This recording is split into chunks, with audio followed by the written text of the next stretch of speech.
Bonsoir, bienvenue dans l'édition varoise du 19-20.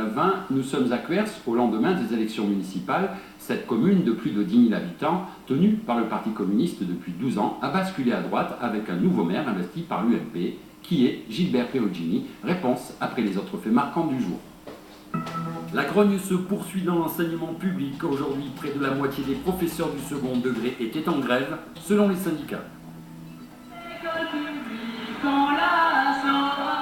Ils étaient plusieurs centaines à défiler ce matin dans le centre de Toulon, enseignants, personnel d'encadrement, parents d'élèves, bien décidés à protester contre la réforme de l'enseignement public.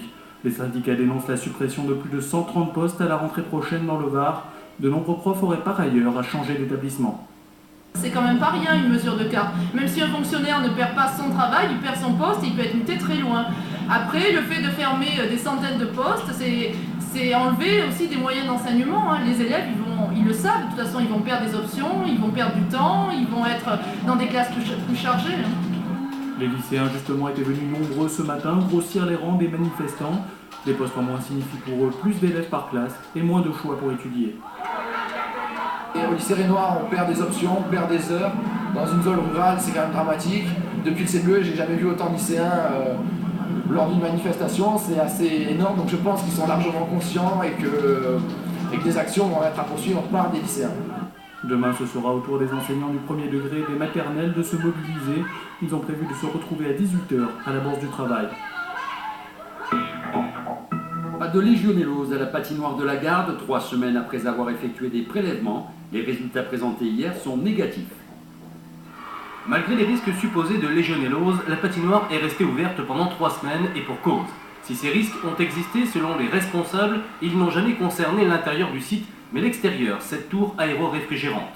Si les bactéries avaient proliféré, c'est donc une partie du parking qui aurait été touchée. Mais les résultats sont tombés hier après-midi, ils sont formels, aucune légionelle n'a été détectée. C'était, comme vous dites, au stade de la rumeur.